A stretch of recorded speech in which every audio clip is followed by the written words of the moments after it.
pentingnya yang namanya kita mengelola uang dan pentingnya kita nabung, investasi, semua itu emang baru berasa ketika krisis itu terjadi ke kita, ya.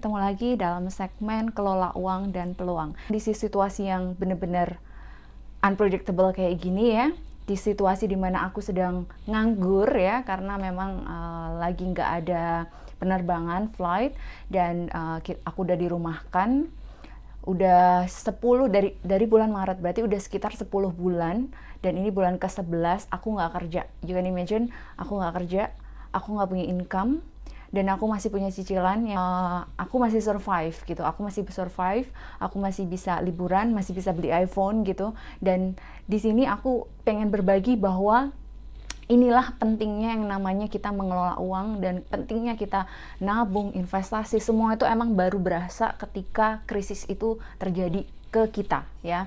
Jadi dulu aku juga sama, mungkin bagi kalian yang belum memulai atau mungkin yang udah memulai tapi belum maksimal ya, dulu aku juga sama dengan kalian, kayak masih ragu-ragu kalau mau investasi. Terus misalnya kayak terima gaji gitu, kayak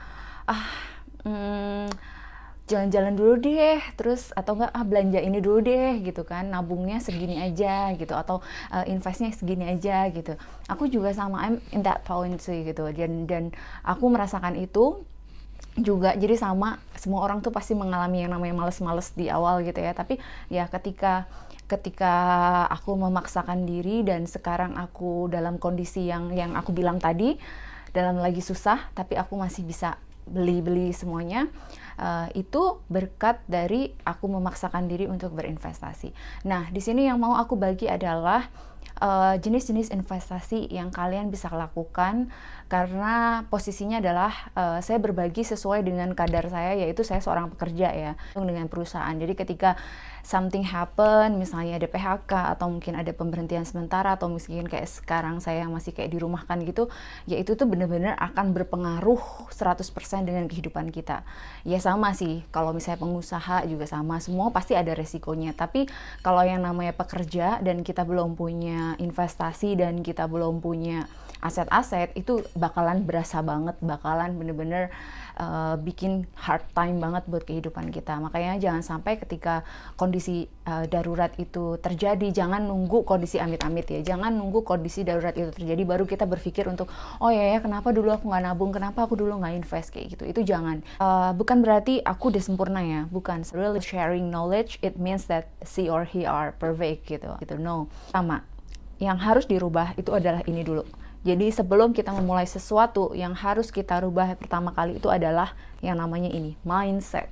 Jadi ketika mindset kamu itu menutup diri untuk sesuatu yang baru, atau ini bullshit, ini gue nggak perlu, gini-gini, kamu nggak akan belajar apapun. Nggak perlu nabung, orang gue gaji tinggi 40 juta, 50 juta, ya kan, mungkin manajer lah apa gitu kan, direktur lah apa, nggak perlu nyisihin uang, atau nggak perlu investasi, gue rumah gue udah, bokap gue kaya, nyokap gue kaya gitu-gitu, ya itu kamu nggak akan pernah investasi.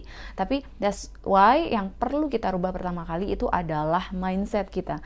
Mindset bahwa kondisi apapun di dunia ini nggak ada yang namanya kepastian. Jadi apapun, mau kita orang tua kita kaya kayak, mau suami kita kaya kayak, segala sesuatu itu nggak bisa diprediksi. Jadi pasti ada yang namanya ya unpredictable things yang membuat kita itu harus siap gitu. Dan yang kedua, kita harus berpikir bahwa meletakkan segala sesuatunya itu di tempat yang berbeda. Ada istilah don't put your egg in one basket gitu kan. Jangan pernah meletakkan telur kita itu di satu keranjang. Karena apa? Ketika kita membawa keranjang itu terus tiba-tiba kita kesandung nih, jeduk.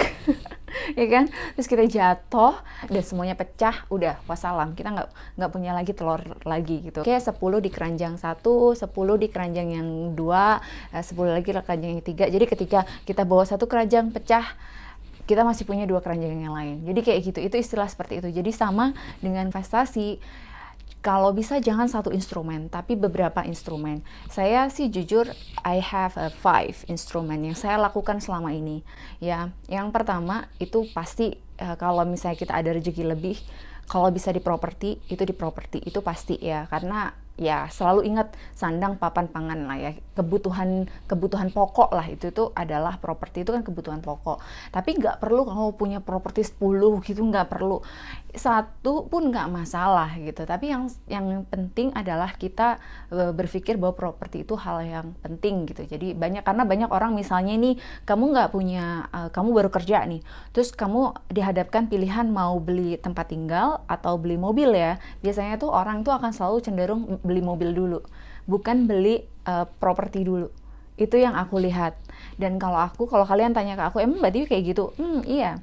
Jadi waktu aku di Lion, karena itu pertama kali aku investasi, ketika di 2006, 2007 ya aku kerja, itu yang pertama kali aku pikirin adalah aku beli properti. Jadi waktu itu aku cari properti murah yang itu adalah apartemen subsidi kayak gitu. Pokoknya gimana caranya aku harus punya tempat dulu. Jadi aku nggak pernah berpikir untuk beli kendaraan dulu, tapi aku berpikir untuk gimana caranya aku punya tempat tinggal dulu. Karena ada orang bilang, wah investasi paling aman itu properti aja deh, udah punya properti banyak. Jadi ketika harganya kan pasti naik, terus ketika nanti kita butuhkan kita tinggal jual, duitnya banyak gitu. Oke, tapi ingat, the best investment itu adalah yang cairnya itu cepat. Dan sedangkan properti itu hal yang mungkin dia memang menanjak ya naik harganya. Tapi ketika kita kayak let's say kayak gini lah, tiba-tiba ada COVID gini, emang gampang jual tanah atau jual rumah atau jual apartemen? Sekarang aku tanya, gampang nggak? Susah. Yang ada semua orang pada banting harga. Gimana? Karena pada butuh duit, banting harga rumahnya apa semuanya karena butuh uang, BU. Ya kan, yang ada jual BU. Jadi itu kurang tepat. Jadi properti itu kita perlu. Kalau bagi kalian yang penganut bahwa investasi itu adalah properti aja, monggo. Tapi ya cuma kalau misalnya harus dibarengi dengan investasi yang lain, karena properti itu cairnya tidak semudah investasi yang lain. Aku ngikutin saran dari emak-emak terdahulu ya, saran dari kakek-kakek nenek terdahulu. Semua apa sih kalau nasihat mereka itu dari dulu, nabung itu apa? Pasti disaraninnya adalah emas. Toko emas, terus beli 1 gram emas, atau kita bisa ke Antam, atau bisa kita lewat bank gitu-gitu kan. Nah sekarang tuh udah banyak banget aplikasi di handphone yang kalian bisa beli dari 10.000, dari 8.000, itu banyak banget. Jadi kita ngumpulin uangnya dulu, nanti ketika udah certain point uang itu tuh senilai dengan 1 gram emas atau 5 gram emas atau 10 gram or whatever, kita bisa cetak tuh emas gitu, kita bisa ambil atau kita bisa jual gitu. Jadi tapi kita bisa memulainya itu dari uang yang sangat kecil, dan itu tuh bener-bener menurut aku bagus banget ya, inovasi itu tuh bagus banget. Jadi itu bisa dimanfaatkan. Yang ketiga, investasi yang paling aman menurut orang-orang juga dan aku lakukan yaitu adalah deposito. Jadi emang investasi yang cenderung resikonya kecil dan cenderung aman ya. Deposito itu adalah ibarat kasarnya adalah kita kasih uang kita ke bank, dan bank itu akan pakai uang kita untuk memutarkan bisnisnya mereka. Keuntungan dari bisnisnya mereka akan dibagi berupa bunga deposito. Yang besarannya berapa ya kita udah tahu di awal waktu kita perjanjian biasanya. Nah itu investasi yang ketiga. Nah aku juga punya itu. Yang keempat itu adalah reksadana. Reksadana itu kita menitipkan uang kita ke sebuah perusahaan yang mengelola uang gitu. Nah perusahaan ini itu dia akan mengelola uang kita itu entah instrumennya ke saham lah, pasar uang lah, apapun lah, surat utang negara, pokoknya dia akan mengelola dana-dana yang masuk dari nasabah itu dikelola sama dia.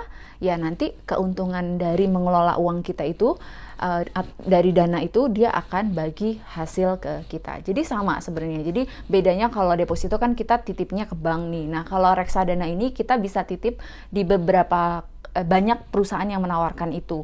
Jadi karena aku pernah beli unit reksadana itu waktu dulu aku ikut insurance, terus di bank tuh juga pernah ada yang nawarin. Nah tapi kalau sekarang aku ikut yang ada aplikasi online, aku pakai yang Bariska itu ya. Jadi dan di situ kita bisa milih company apa, dan kita bisa putusin kayak mau invest berapa gitu. Itu sama, sekarang tuh udah by aplikasi dan itu sangat-sangat mudah pengaplikasiannya, jadi luar biasa banget sih. Teknologi itu sekarang udah memudahkan kita banget gitu. Nah, yang aku pakai adalah saham. Jadi di tahun 2009 aku udah mulai tertarik memang. Jadi aku sering ngikutin pelatihan waktu itu kayak pelatihan mengelola uang lah, terus karena memang aku juga kuliah ya, waktu itu ngambil D3 ekonomi juga. Jadi emang udah mulai tertarik dan berpikir tentang saham. Saham itu emang terkenal dengan high risk investment ya, dan tapi dia bisa high return kalau memang kita tahu bagaimana dan kita benar memilih saham apa yang kita beli gitu, dan kapan kita beli, kapan kita menjual, kita tahu itu, maka itu akan menjadi high return buat kita. Kalau saham ini kita harus buka yang namanya tabungan di perusahaan sekuritas ya. Nah, perusahaan sekuritas apa yang bagus? Nah, kalau aku bilang tuh semua balik lagi ke kalian. Kita bisa lihat sekarang informasinya udah banyak banget, kita bisa lihat di internet, kita bisa lihat perusahaannya itu di websitenya IDX resmi. Pokoknya kita udah gampang banget cari informasi. Jadi balik lagi ke kalian mau pilih yang mana. Tapi aku 2009 waktu itu aku udah bikin rekening itu, aku taruh dana cuma sekian, tapi aku nggak main, nggak trading, nggak invest, nggak apa gitu kan, karena takut, bingung mau mulainya dari mana gitu ya. Tapi beberapa tahun terakhir aku mencoba untuk memberanikan diri dan aku membeli beberapa saham, terus kemudian menjual gitu kan. Dari situ aku belajar, dengerin banyak seminar atau mendengarkan banyak video-video yang sekarang banyak banget yang bermanfaat. Jadi dari situ aku belajar dan ternyata ya nggak seseram yang aku kira sih ya gitu. Biasanya orang-orang bermain saham itu ada dua model sih, ada yang investor dan ada yang trader. Jadi kalian mau yang mana, mentalnya itu harus berbeda. Kalau saya sih jujur namanya mental mak-mak ya, namanya apa, ibarat kata itu ya kalau dibilang berani banget juga enggak gitu, karena kalau karena tahu nyari duit itu susah ya, susah banget gitu kan, harus kerja banting tulang. Jadi akhirnya ya saya termasuk yang investor sih, lebih ke investor. Saya bukan yang trader, yang daily trader yang bener-bener beli saham itu cari terus jual cepet gitu-gitu kan, pokoknya yang cari keuntungan gitu, enggak. Jadi saya bener-bener lebih mempelajari lebih mendalam lagi fundamental perusahaannya. Benar-benar saya coba untuk membeli saham dan saya hold dalam waktu yang lama. Terus ketika memang harga sahamnya naik dan memang, jadi aku pegang itu kayak lama gitulah, bertahun-tahun gitu, bukan yang beli jual besok gitu, enggak. Itu trader biasanya namanya. Tapi kalau investor itu biasanya mereka akan pegang itu dalam jangka waktu yang lama, bertahun-tahun bahkan berpuluh-puluh tahun. Jadi ya kalau aku bilang sih aku lebih nyaman di situ. Jadi ketika misalnya harga saham turun, portofolio merah semuanya, ya aku agak-agak santai aja sih, kayak yang ya udah kan yang penting perusahaan yang aku beli bagus. Jadi toh juga nanti pasti naik lagi gitu-gitu, kayak yang santai, nggak yang harus cut loss, harus jual cepet nih daripada duit hilang semua gitu. Itu enggak, karena memang mentalnya buat investasi. Jadi itu yang perlu kalian gali juga dari diri kalian nanti ketika kalian misalnya bermain saham itu, mau mental yang mana, karena benar-benar membutuhkan mental yang berbeda. Karena mental trader dan investor itu biasanya benar-benar apa ya, kalau aku bilang sih berbeda ya. Kalau investor tuh lebih slow aja sih. Ya 5 investasi yang aku pakai dan akhirnya bisa membuat aku di awal tahun ini membeli iPhone terbaru. Aku senang banget. Pertama kali aku beli yang namanya iPhone secara online, jujur sih deg-degan banget di map. Kan biasanya itu aku beli iPhone tuh selalu kalau nggak di luar ya di App Store-nya resmi dan sempat ke tokonya di Pondok Indah dan di mall yang lain, tapi habis ya, karena nggak tahu, laris banget nih produk sebelum tahun baru. Dan ya udah, akhirnya pas setelah tahun baru aku cek di web mereka punya, langsung nafsu gede untuk beli. Dan ternyata itu kayak setelah 3 harian gitu belum sampai rumah itu deg-degan banget. Jadi saran aku kalau kalian masih tinggalnya di Jakarta atau di kota besar yang memang ada apps app store resmi yang jualan, mending ke tokonya sih, lebih lebih ini ya, lebih worth it lah menurut aku daripada di itu. Dia juga pilihan pengirimannya itu juga sedikit ya, jadi nggak ada pengiriman one day gitu, one day delivery atau misalnya protection macam-macam gitu. Jadi kayak cuma ada itu regular service gitu yang ya, secara ini produk mahal terus kayak dibungkusnya juga biasa gitu, nggak ada packing kayu atau apa, jadi lumayan itu bikin kayak khawatir juga ya. Tapi we will check, let's check, bismillah ya.